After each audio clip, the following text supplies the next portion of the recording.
नमस्कार दोस्तों, सुबह के लगभग 6 बज रहे हैं और देखेंगे तो मौसमी आकलन का अगर पूर्वानुमान दिया जाए तो एक सर्कुलेशन जैसी स्थिति जो है वो आंध्र प्रदेश के आसपास बन जाएगी और ये जो है ये उत्तर पूर्व दिशा में आगे बढ़ेगा यहाँ पर।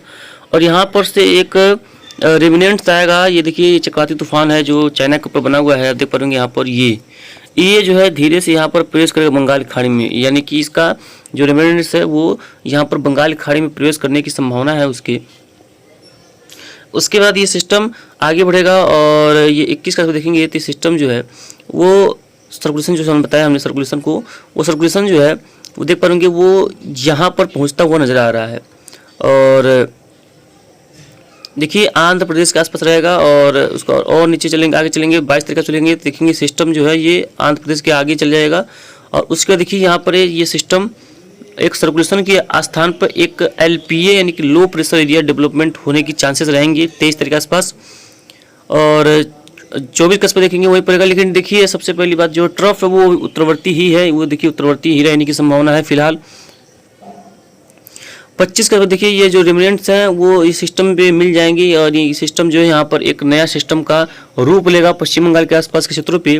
तो यानी कि उम्मीद कर सकते हैं कि 24, 25, 26 के आसपास पश्चिम बंगाल के और उड़ीसा के कई इलाकों में फिर से एक बार मूसलाधार वर्षा होने की संभावना दिखाई पड़ रही है। और साथ साथ में जब ये सिस्टम आगे बढ़ेगा तो पश्चिम बंगाल, झारखंड, उत्तरी छत्तीसगढ़, उत्तरी उड़ीसा और जहाँ तक अभी ट्रैक के हिसाब से लग रहा है, हालांकि हो सकता है कि कुछ बदलाव हो लेकिन ज़्यादा कोई खास बदलाव होने की संभावना नहीं है।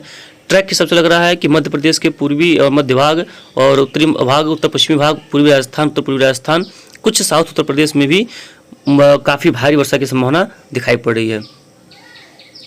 और 26 का देखेंगे सिस्टम आगे बढ़ेगा और 27 का देखेंगे तो ये दिखा रहा है कि आपको 27 के आसपास दिखा रहा है कि सिस्टम जो है वो पश्चिमी मध्य प्रदेश के काफ़ी नीचे से गुजर रहा है। ये एक अच्छी खबर है क्योंकि पश्चिमी मध्य प्रदेश के जो दक्षिणी भाग है यहाँ से एक भी सिस्टम नहीं गुजरी, जैसे वहाँ पर बारिश में काफ़ी कुछ इलाकों में कमी रही है। तो ये सिस्टम जो हो सकता है कि भरपाई कर दे। हालांकि ये थोड़ा सा फास्ट मूविंग सिस्टम है, थोड़ा सा 24-25 का बनेगा, 25-26 के अंदर चला जाएगा।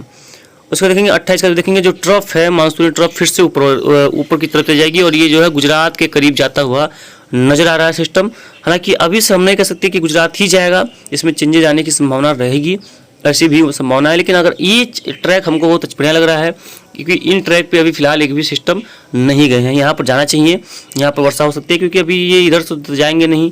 अकाल तो हम लोग यहाँ पर निश्चित ही दिखाई पड़ रहा है फिलहाल तो, लेकिन जहाँ पर कम से कम बारिश में कमी है उसको पूरा कर दे, जहाँ पर बारिश हो रही है ऐसा लग रहा है।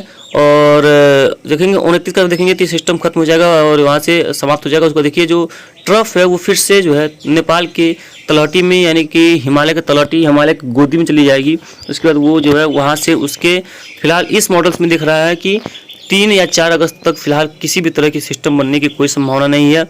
और किसी भी तरह की सिस्टम नहीं बनेंगे तो किसी भी तरह की वर्षा होने की भी यहाँ पर संभावना नहीं है और किसी भी तरह से ट्रफ नीचे आने की कोई उम्मीद नहीं है क्योंकि जब सिस्टम बनते हैं तभी ट्रफ जो है नीचे की तरफ खिसकती है और जब सिस्टम नहीं बनते हैं तो ट्रफ जो है वो नीचे की तरफ खिसकती नहीं है। लेकिन इस दौरान ये एक अच्छी खबर है कि जो अरब सागरी हवाएं हैं पूरे तलहटी में पहुंच रही है, जो कि वर्षा गतिविधियों को जरूर से इन्हेंस कर सकती हैं जहाँ पर वर्षा नहीं हो रही है। देखिए ये हवाएं पहुंच रही है, लेकिन फिलहाल अभी भी देखिए हिमालय की तलहटी में ही है ट्रफ, लेकिन देखिए हवाएं जो है वो कमज़ोर हैं और सागरी हवाएं भी कमज़ोर हैं क्योंकि ये जो साइक्लोन बना हुआ है ये सभी हवाओं को खींच रहा है अपनी ओर। देखिए 22 तारीख देखेंगे, देखिए अभी हवाएं ना बंगाल खाड़ी की पहुंच रही हैं ना अरब सागर की जो हवाएं पहुंच रही हैं, इसलिए यहाँ पर बादल वगैरह नहीं बन रहे हैं। तो अब चलिए देखते हैं GFS इसके बारे में क्या कहता है। हालांकि GFS भी विश्वसनीय मॉडल्स से रहते थे पहले और ECMWF भी, तो इसमें इन दोनों में अगर कंपेयर किया जाए तो इस बार जो ECMWF की एक्यूरेसी है वो ज़्यादा रही है और सटीकता होने की जो एक्यूरेसी वो ज़्यादा रही है। और पिछले पाथों को देख कर के भी अगर देखा जाए, ऑर्गेनाइज किया जाए तो ये है कि ये जो सिस्टम है ये काफ़ी अच्छे इलाकों में वर्षा देंगे और कई इलाकों में काफ़ी ठीक ठाक बारिश की संभावना इनकी वजह से रहने की प्रोबेबिलिटी रहेगी। और इस बार ये मध्य बंगाल की खाड़ी में बनेगा तो इसका प्रभाव बहुत ज़्यादा रहेगा और काफ़ी बादल रहेंगे, काफ़ी अच्छी बारिश होगी। तट के आसपास जब बनते हैं सिस्टम तो उनमें हवाएं कम होती हैं और बारिश भी कम हो जाती है। देखिए ये भी दिखा रहा है कि 22 के आसपास सिस्टम बन जाएगा और ये उत्तर पूर्व की तरफ आगे बढ़ेगा। बंगाल खाड़ी में 24 के आसपास देखेंगे तो दिखा रहा है कि 24 के आसपास देखेंगे तो ये दिखा रहा है कि एक पूर्वी बिहार पर सर्कुलेशन बनता हुआ नजर आ रहा है, ये देख पा रहे। हालांकि ऐसा होता है तो एक काफ़ी बढ़िया खबर होगी, लेकिन अब देखते हैं क्या होता है। और GFS इसके बारे में नहीं बता रहा है सर्कुलेशन के बारे में। हालांकि देखिए GFS बता, जैसे हम फिर से बताते रहे हैं, ये 23 तारीख के आसपास दिखा रहा है और क्या आज भी दिखा रहा है, कल भी दिखा रहा है, नहीं कल से ये 23 तारीख दिखा रहा है, लेकिन इससे इसमें ज़्यादा कोई भरोसा है नहीं। 25 को देखेंगे तो 25 को सिस्टम बन जाएगा रिमिनेंट्स के आस, और 26 का देखेंगे ये जो है तट को पार करेगा और उसका ये देखिए उत्तरी छत्तीसगढ़ उत्तरी मध्य प्रदेश के आसपास जाएगा। और 27 का देखेंगे तो ये दिखा रहा है कि ये साउथ उत्तर प्रदेश होगा, उसको दिखा रहा है कि ये और उत्तर प्रदेश की तरफ चला जाएगा, यानी कि ऊपर चला जाएगा उत्तर प्रदेश की। तो ऐसी कोई संभावना हमको नहीं दिख रही है, क्योंकि GFS में इसमें चेंजेज आते रहते हैं। और 30 का देखेंगे एक और सिस्टम बता रहा है और ये भी सिस्टम जो है आगे बढ़ेगा और आगे बढ़ेगा, 1 तारीख के आसपास और आगे बढ़ेगा और आगे बढ़ेगा और ये भी जो है उत्तर प्रदेश और बिहार की तरफ चला जाएगा। लेकिन इसकी संभावना फिलहाल बिल्कुल भी नहीं है, इससे कोई उम्मीद मत करिएगा। जो फिलहाल अगर जो ECMWF की अगर माने तो इस तरह की गतिविधियां देखने को फिलहाल नहीं मिलेंगी। लेकिन बस यही कह सकते हैं कि कई इलाकों में बारिश की संभावना बन रही है, खासतौर पे सेंट्रल और ईस्टर्न पार्ट्स पे कई इलाकों में बारिश की गतिविधियां दिखाई पड़ रही हैं। बात करेंगे उत्तर प्रदेश के बिहार के क्षेत्रों की, तो भाई साहब अब क्या ही करें, बारिश ट्रफ है फिर भी नहीं हो रही है, नहीं थी फिर भी नहीं हो रही है। अब किसको दोष दिया जाए इसके बारे में कुछ समझ नहीं आ रहा है। और संभावना भी रहती है लेकिन वर्षा नहीं होती है, क्योंकि देखिए अभी ट्रफ फिलहाल उत्तरवर्ती हुई है, ट्रफ उत्तर में चल रही है, जहाँ पर फुसिल्स में चल रही है इस समय, लेकिन बारिश नाम पे कोई चीज़ नहीं है। तो यहाँ पर देख पाएंगे ये हाल है। ये देखिए ये जो है बादल, अगर देखिए क्लाउड्स में देखिए किस तरह से बादलों का बनाव क्या है, तो देख पा रहे यहाँ पर ये जो पूर्वोत्तर क्षेत्र है, यहाँ पर पूर्वोत्तर में भी देखिए काफ़ी बढ़िया इंटेंस क्लाउड्स बने हुए हैं। हालांकि शाम को बने हुए थे क्लाउड्स, लेकिन धीरे धीरे ये जो है बादल कमजोर हो रहे हैं, बहुत स्ट्रॉन्ग बादल फिलहाल नहीं रह गए हैं। देखिए कितने ज़्यादा रिमिनेंट्स बंगाल खाड़ी से जो है ये सिस्टम खींच रहा है, पूरी हवाओं को खींच रहा है। ये देखिए बंगाल खाड़ी देखिए हवाओं को पूरा खींच रहा है, देख पाएंगे यही है। हालांकि लैंडफॉल कर चुका है, अब इसका ज़्यादा प्रभाव नहीं दिखेगा और जब वो आगे बढ़ेगा तब। और देखिए यहाँ पर पूरे भारत में बादल वगैरह हैं, लेकिन बादल वगैरह कई इलाकों में हैं, हमारे लोग यहाँ पे काफ़ी ठीक ठाक बादल दिखाई पड़ रहे हैं। लेकिन वर्षा इस समय पहाड़ों पर बहुत बढ़िया हो रही है।